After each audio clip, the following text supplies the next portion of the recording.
so much, all of you. It was really nice. It was really nice that you had me here. I could talk about what I'm working for. So thank you so much. It's a very good topic. I want to congratulate Diksha on your this research. I wish you all the best for your further research on this topic. Such a fine research. I'm very proud of you, Deeksha,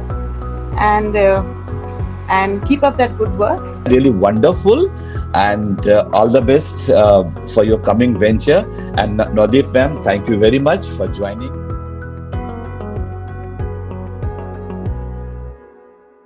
She has completed her undergraduate studies at from Mata Sundari College, University of Delhi, and she is currently pursuing her master's degree at Kingston College in London, and she is also working under Ministry of Culture. So, and today she is going to speak on the topic Bundelkhand, culture and epitome of sustainability. So, Ms. Deeksha, best of luck. Now the stage is all yours. Very warm good evening to everyone. Our guest of honor, Dr. Navdeep Kaur, the GSTS team, and all the audiences. So, as introduced, my name is Deeksha, and today we'll be going through a journey of Bundelkhand. So today we are going to talk about in how we are interweaving ecology, local agricultural wisdom, and cultural heritage of Bundelkhand. So what do we mean by tangible and intangible heritage? First of all, so tangible heritage is something that we can touch, but intangible heritage is something we can only feel. Since we are only doing intangible cultural heritage today, so according to UNESCO, the intangible cultural heritage is interwoven around skills and traditional crafts. So these include oral traditions, which are passed down from generation to generation, performing arts such as dancing, singing, music, theatre, etc.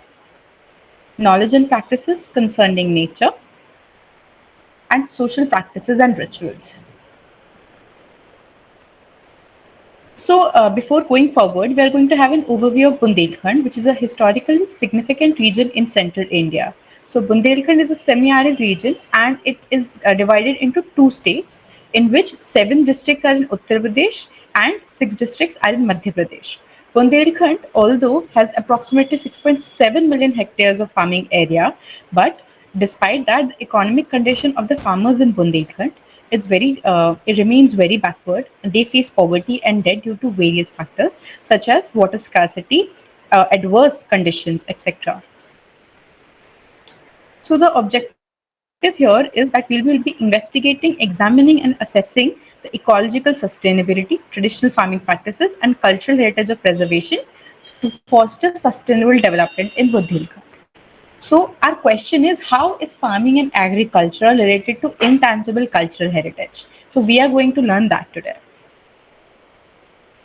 As we spoke about the four terms given by UNESCO, our first is going to be oral traditions in farming. So as we know that a land is passed down from generations to generations in a family. But when it comes to oral tradition, nahi sirf land, but also the traditional knowledge has been passed down from generation to generation in a family. So oral tradition farmings में हम पहले देखेंगे farming practices जहाँ हम देखेंगे seed selection, tools and technology, irrigation, fencing और horticulture. ये oral traditions of farming से कैसे जुड़े हैं? जैसे हमें पता है कि ग्रीन रेवोल्यूशन के टाइम पे emphasis was given on using HYV seeds. तो जब एच-वाई-वी सीड्स आए so we were growing wheat, और जो हमारे मिलेट्स थे या फिर हमारे जो देसी क्रॉप्स थे, दे स्टार्टेड डिमिनिशिंग अवे। लेकिन अभी after the government has emphasized on using millets, the farmers have also started a change. Now what they use is abhi now they use seeds of sama, pasara, lathara, and if anybody doesn't know it, हमारा सबसे prime example जो होता है millet का is bajra. Next is tools and technology. Obvious again during green revolution हमारे पास tractors आ गए थे, लेकिन जो small scale farmers हैं they were in debt. So again इन इस सब से निकलने के लिए बुंदेलखंड के फार्मर्स ने they have started going back to their traditional tools and technology, जिससे कि वो अपने स्मॉल प्लॉट्स ऑफ लैंड पे इन टूल्स को यूज करके ना ही सिर्फ अपने पैसे but also they are also saving that time. Next we are going to talk about irrigation fencing and horticulture. जैसे कि हमें पता है, फॉर एग्जांपल अगर हम बात करते हैं फार्म बाउंड्रीज की, तो बिफोर ब्रिक्स वर यूज, लेकिन अभी due to bio fencing, the introduction of bio fencing, अभी यही फार्मर्स जो हैं फॉरेस्ट से जाके they try to bring the kind ber या फिर टीक के जो स्टेम्स होते हैं, जिससे कि they convert these fences into biofences. And not only that, they are also experimenting on using cactus as a biofence. अगला जो है वो हमारा स्टोरेज सिस्टम है. तो जब हम स्टोरेज सिस्टम की बात करते हैं, जो क्रॉप प्रोड्यूस है, फार्मर्स जो हैं, पहले जो क्रॉप प्रोड्यूस था, they just wanted to hold them in the storage, normal storage area, जिससे कि जो फसल है वो काफी खराब हो रही थी.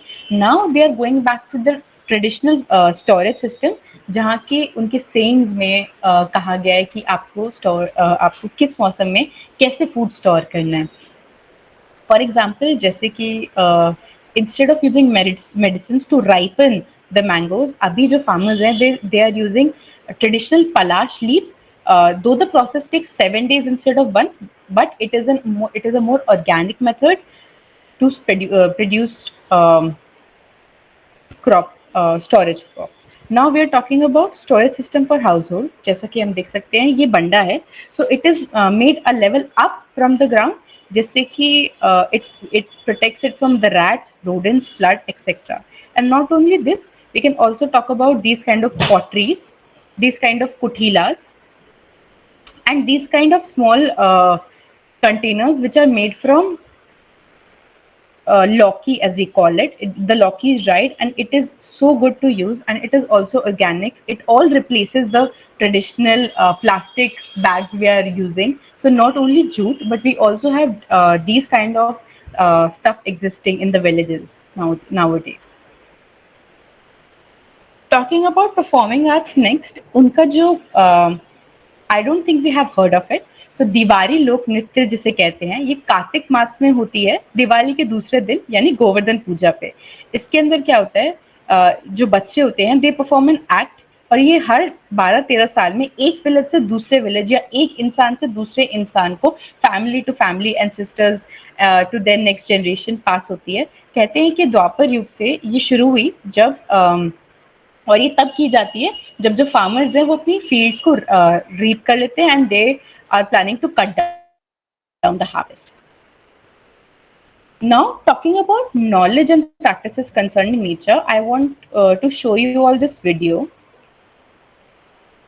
So, यहाँ पर जो community है, these ladies have a community जहाँ पर they fetch साल फ्रॉम द फॉरेस्ट, और इसी की स्टेम से जो है ये ऐसे ही बास्केट और सूटकास बनाते हैं. ना ही ये it's a good method to store things in their own houses, but also it gives them a sustainable living, जहाँ पे instead of plastic, all of these villagers are trying to use these kind of things so as to preserve both the environment and give all of these communities um, a living. Next, talking about knowledge practices concerning nature, हमने जैसे कि हमने देखा, we have biofencing, जहाँ forest से यही सारे stems और इन सब की roots लाके we prepare a biofence. We are seeing कि using certain type of crops, these people are also making ropes, which is much more stronger even from jute itself. We can also see how these people make houses. Again, these all are taken from the ground. These are the tendu leaves, which is so it's an initiative by government, जहाँ पर जो farmers हैं या फिर जो local people हैं, they are told to dry the tendu leaves and give it to the government, and these tendu leaves are used to prepare BDs and cigarettes. And in the last image, as we can see, these women are collecting mahua from the forest. I believe a lot of us have heard about mahua. So mahua is a tree from which there are a lot of uses of mahua. It can be used for its flower, for its fruit, and even to prepare alcohol. Now, talking about social practices and rituals, there are a lot of social practices and rituals coming along in these villages. The most interesting part is every festival there are processions, there are fairs, there are trade fairs, And not only that, but during these fairs, a lot of worship also happens. So when we talk about social practices and ritual, food and festivals are very important. So I'm going to talk about today two very important festivals of Bundelkhand, which is Akti and Kajalia. So during Akti, what all these people do is, there's a mud mount which is called Mitti Ka Dhela, in which the four earthen pots are filled with water. The pot with most moisture means that season is going to have the most rain. So also during this time, um, the first plowing is done, the puja is performed. All the farmers वो पूजा करते हैं. जितने भी tools and implements they're using, they uh, worship it. And also during this time, um, yeah, and also during this time, pulses like urad, majorly are urad, rice, pulses, etc. All of these are sown. Now talking about Kajalia, so during Raksha Bandhan, seeds are sown, and so the girls of the village, what they do is they take it to the lake to assess which seeds are good. So people from all the villages, they go there and see the germination of those seeds. So this leads to assessing of seeds and also later exchanging of those seeds. So though the farmer now knows that whose seed is better and whose seeds they can exchange with. Another very interesting festival I can talk about is Tilya and Khichdi, in which there is a specific day they have uh, they have set in which they know that this is the day that we are going to consume till, or this is the day we are going to start consume khichdi. So the challenges here in the region of Bundelkhand in terms of sustainability and development, first is the loss of traditional knowledge. The loss of traditional knowledge happens because a lot of the newer generations, they don't want to these days stay in the villages. They want to go out and explore the urban cities, try to make a living there. Nobody wants to do farming because the economic condition of the area is not very good these days. Another reason is the biodiversity decline and land degradation. So due to the biodiversity is decline. Of course, there's land degradation due to the use of a lot of fertilizers, a lot of pesticides, insecticides. Although it is improving very much as the farmers have started the method of organic farming, but then it's the damage which has been done to the land is pretty much irreversible in the area. When we talk about climate change impact, there are a lot of droughts. There a lot of times जहाँ पे जो rain होती है, it's untimely. So जो climate change है, when they are sowing their crops, they don't know when it's going to rain. Although it is said, जो उनकी folk songs है, जो उनकी traditional हुआ है, it says, for example, there's a folk song which says that when the east wind blows, Bundelkhand will have rain. But then, because of climate change, all these traditional knowledge systems, all of these sayings are proving to be futile. And lastly, cultural dissonance. It being the most important. So cultural dissonance and loss of traditional knowledge go hand in hand. These days, when you ask a kid, where do we get our dals from, or where do we get our the food we eat from. So their answer won't be that we get it from a farmer, but their answer would be that we get it from a supermarket, we get it from a mall, or we get it from a departmental store, which is the prime example of cultural dissonance these days. So it is very important that this cultural dissonance, we have to target this cultural dissonance so the farmer also feels that they are being given importance and their work is also very important to us. Talking about opportunities, so this area has a lot of opportunities when we say it. So there can be eco-friendly agriculture, community-led conservation. In community-led conservation, the farmers, as I saw, they have started practicing farming. They have combined their lands with each other. They grow crops and they exchange crops these days. But the only problem we saw is now these farmers are not growing enough crops so that they can sell it. They only grow crops so that can feed themselves and their families, and most of it exchange them with other families. Talking about economic opportunities, the area has a big economic opportunity in terms of ecotourism. Ethnobotanical research, there's a lot of scope in Bundelkhand for medicinal plants. So there, uh, अगर हमारी research, medicinal research takes place, because there are a lot of medicines which come from Bundelkhand. For the best example of being Ajrak, Arjan, sorry. So the Arjan ki chhal is used to treat BP patients. It is used to treat sugar patients. And as we saw, so what these people do is they just simply go in the forest, take the Arjan stems. They do not destroy the trees, mind you. What they all do is they just go there, take the bark or the stem of that particular tree, come back and sell it for 10 rupees a kg, when the price of it, if you even go to Amazon, is more than 700 to 800.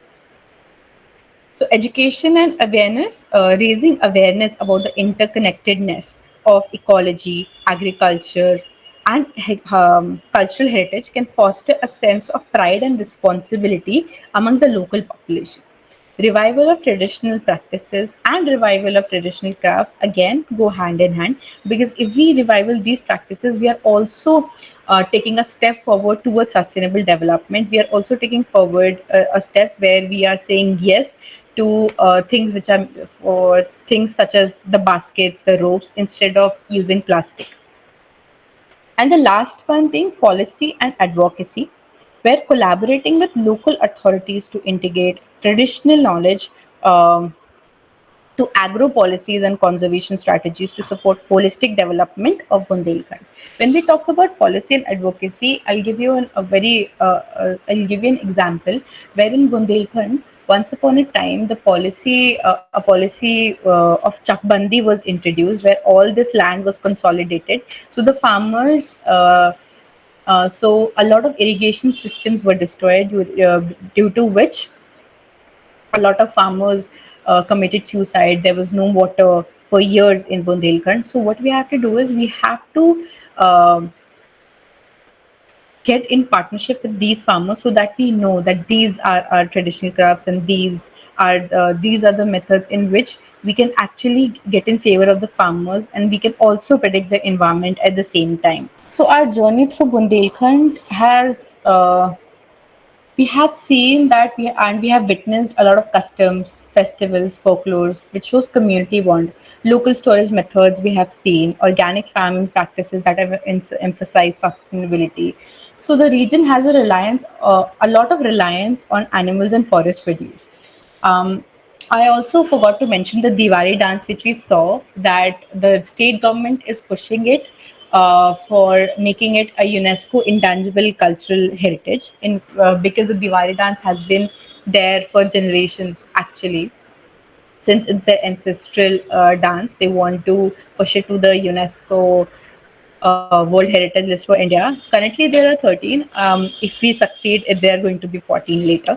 Overall, if we see Bundelkhand, Green Revolution has impacted not only Bundelkhand but also the northern central India in a drastic way. It was good at a short point. It was good. It benefited the farmers, but after that, it is very harmful. As we talk about, if we look at Punjab, for example, Punjab saw the best of the Green Revolution during the 1980s, the 1990s. But now, if you see Punjab, you cannot grow a lot of crops in Punjab without using a good amount of insecticides and pesticides, which also go in our system when we consume that food. So the question which arises is: are we doing the right thing? Are we are we taking the? Is it too late now to stop this? Can we stop this? Uh, in other, but Another interesting point to note is, for example, having too much water in Punjab is a problem for farmers. But if you go to Bundelkhand, having too less water is a problem for Bundelkhand. So we also have to see what our policies are, and those policies cannot be regulated throughout the country. You'll have to see if those systems are going to be it has to be region wise. For example, in Bundelkhand, if the system is like this, you cannot introduce crops which take a lot of water. And again, when it comes to Punjab, you cannot introduce crops which take a loss which take a loss less lot less water. So I want to end it by saying that economic opportunities are very important for farmers. But how are we? So if there's poverty, how are we linking those? If there's sustainability, if they are taking a step towards sustainability, if they are taking a step towards organic farming, how are we going to support them? How are we going to stop that generation from having cultural dissonance? How are we going to stop those people who think who because of economic disparities are going away from their roots, going away from farming to actually fetch um, employment in the urban cities? Because at some point, if this doesn't stop, we won't have farmers, we won't have we won't have children of farmers doing farming, or there'll be a situation where again we'll have to rely on food which is going to be sourced from outside. Farmers today, I'm not going to say that they're unhappy. A lot of farmers are happy what they are doing in most part of the countries, but we also have to look forward to the conditions they are working in, the policies they have. Uh, when I was talking to one of those farmers, very interestingly, he said that, ma'am, there is a constitution, there are farmers. Where is the mention of a farmers, of the farmers in that constitution? How are we? Are we going to protect? How do you plan to protect the farmers? How do you plan to protect the people who are protecting the country by feeding the people? So I'm going to conclude with that. Thank you. Thank you, Ms. Deeksha. That was a wonderful session, of course. The way you have explained, like a very basic level information regarding today's topic based on your observations, whatever you have observed there. So we have some questions from our audience. So let's take some of them. So the first question I'm taking is by Miss Smita, and she's asking, as we know that there are initiatives taken by the government, yet the community lags. So what community-driven initiatives can be taken to fulfill this? So as I was talking about this, every region, every if you go to any region, आप कोई भी region जाओ, the land is very different. So is the community. For example, I had the absolute pleasure of visiting the Goan community when I was in Bundelkhand. So when they do agriculture, it's very. For example, in those Goan community, they come from a very primitive background. They do not have any kind of roads that led to their homes, right? It's like 20 kilometers away. A road is 20 kilometers away, so they do not have any kind of means to go anywhere during the rains. So what they have just started doing is, by the help of People Sciences Institute, they have learned kitchen gardening, and what they do is they have started using they have started drying those vegetables. For example, I've seen dried brinjal. I have seen dried cherry tomato, and I can confidently say it's much better than what we eat as a fresh tomato. Why? Because that community struggles differently. When you go to Punjab or when you go to Gujarat, the struggle is not water. The struggle is too much water. The struggle is that the land is losing its fertility. So when you go to a community, you have to see what kind of land do they have, what kind of conditions they are living in, and then you frame a policy which is surrounding that community. Mhm. Okay, means like local level observation is needed before Yes, framing the policy. yes, you cannot. Okay, so yeah, okay, yeah, you could Yeah. like explain further. Yeah. So as I said, you cannot make one policy and implement it throughout the country. You'll have to go on a local level to do that. Okay, that's really great. Okay, so next question is by Mr. Ajay, and he's asking, were you able to access how, like during your observations, were you able to access how people there are dealing with the low availability of rain, the frequent droughts, and how this is affecting the livelihood of people in the Bundelkhand? So Bundelkhand doesn't, not just now, but Bundelkhand never experienced a lot of rainfall. So what they do is, before Green Revolution, um, what they did is they were never introduced to the concept of wheat until Green Revolution came. For them, the meaning of what they eat was sama, pasara, latara, things like that, or mahua, or bear, which are obtained from the forest and not grown a lot. A very good example of it is kodo. So kodo as a crop, it's very fascinating how kodo as a crop, it can sustain itself for 100 years. You can consume that kodo for 100 years, and you will still be able to consume it. And I myself saw a live example where that lady, she had a banda full of kodo, and she had it preserved for like 50 years. It was already 50 years, and if you still eat the kodo, it's going to be fresh. So this is how you tackle with less availability of water. You hoard the crops which can, which have a larger shelf life, which do not require a lot of water also.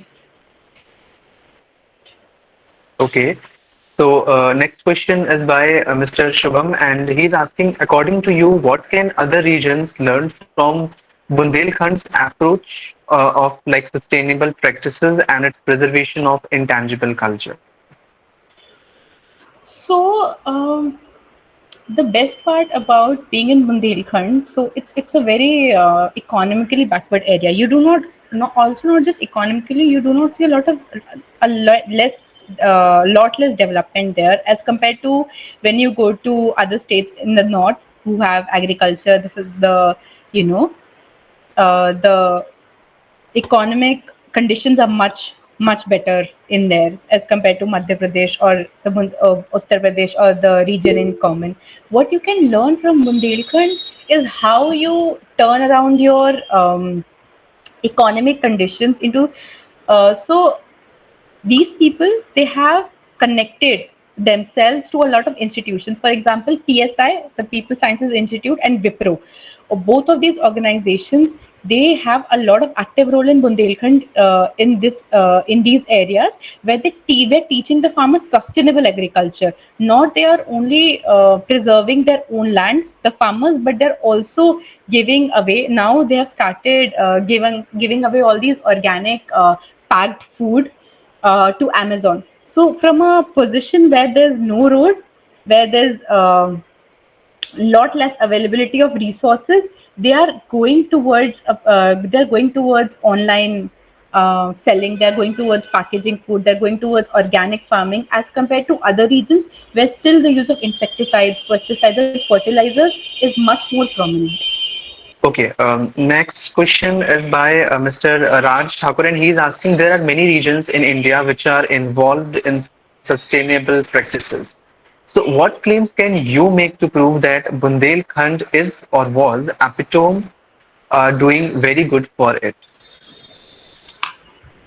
So, as I said, it actually depends on region to region. I can say Bundelkhand is the epitome of sustainability because of the place they're coming from, right?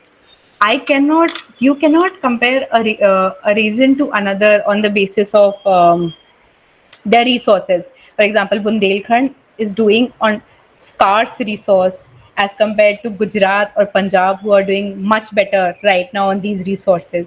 Epitome of sustainability here doesn't mean that I'm comparing the kind of sustainable development one state is doing from another. My idea of saying epitome of sustainability is how these farmers um, are turning the tide themselves. They are not depending on, like, other people. They're not depending on outside resources for somebody जो उनके help के लिए आएगा. No, they're helping themselves, and that is the epitome of how you survive yourself. It's not like कोई आएगा, there's going to, they're going to save it.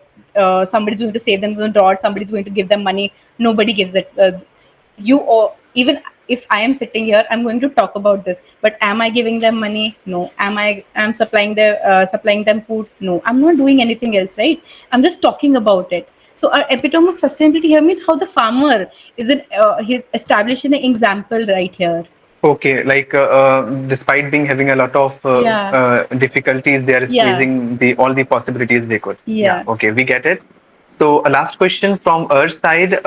What was your experience with this platform and with this initiative, GSTS? So it was a really nice experience. You have an absolute fabulous team. All of you like work so hard, and I'm really grateful you gave me this chance. And I especially thank Manisa for for this initiative and everybody and guiding all the way towards this talk. And thank you so much, all of you. It was really nice. It was really nice that you had me here. I could talk about what I'm working for. So thank you so much. Okay, thank you. Thank you so much, this Diksha. It was really a wonderful conversation, and the whole session was really good. Congratulations and best of luck for your future.